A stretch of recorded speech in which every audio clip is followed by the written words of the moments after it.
एक गांव में रामू नाम का एक लड़का रहता था। रामू बहुत होशियार और मेहनती था, लेकिन उसे अपनी चीजों से बहुत लगाव था।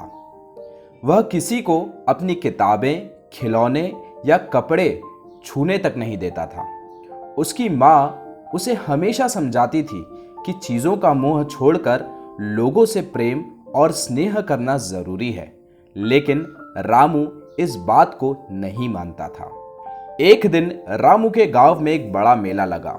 रामू मेले में जाने के लिए बहुत उत्साहित था।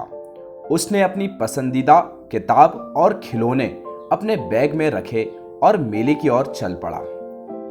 मेले में उसने मिठाइयां खाई, झूले झूले और ढेर सारी मस्ती की। वापस घर लौटते समय रामू ने देखा कि उसकी किताब और खिलौने का बैग गायब हो गया है। वह बहुत परेशान हो गया और घर आकर अपनी मां से शिकायत करने लगा।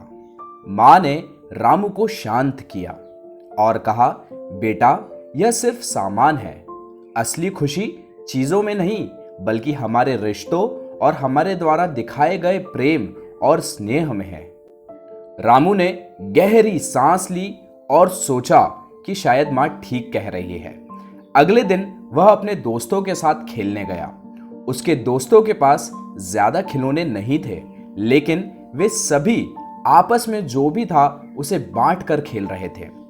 रामू ने पहली बार देखा कि उनके चेहरों पर कितनी खुशी थी, जबकि उनके पास उतने खिलौने भी नहीं थे जितने उसके पास थे। रामू को एहसास हुआ कि उसकी चीजें तो उसे खुश नहीं कर रही थी, बल्कि दोस्तों के साथ समय बिताने और एक दूसरे का ख्याल रखने में असली खुशी है। उसने उसी समय निश्चय किया कि अब वह भी अपनी चीजों को लेकर इतना स्वार्थी नहीं बनेगा। अगले दिन रामू अपने दोस्तों के लिए मिठाइयां और खिलौने लेकर आया। सभी ने मिलकर खेला और हंसी खुशी से समय बिताया। रामू ने महसूस किया कि प्रेम और स्नेह बांटने से न केवल दूसरों को खुशी मिलती है, बल्कि उसकी खुद की खुशी भी बढ़ जाती है।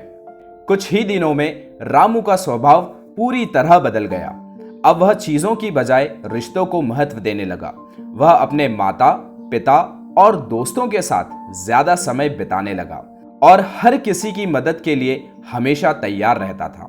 रामू की मां उसे देखकर बहुत खुश हुई और एक दिन उससे बोली, बेटा, सच्ची खुशी अपने पास मौजूद चीजों से नहीं, बल्कि दूसरों के प्रति प्रेम और स्नेह दिखाने से मिलती है।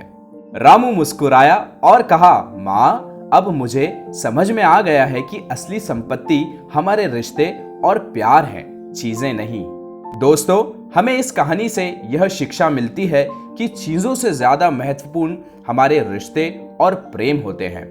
स्नेह और प्रेम से हम न सिर्फ दूसरों को खुशी देते हैं, बल्कि खुद भी सच्ची खुशी पाते हैं।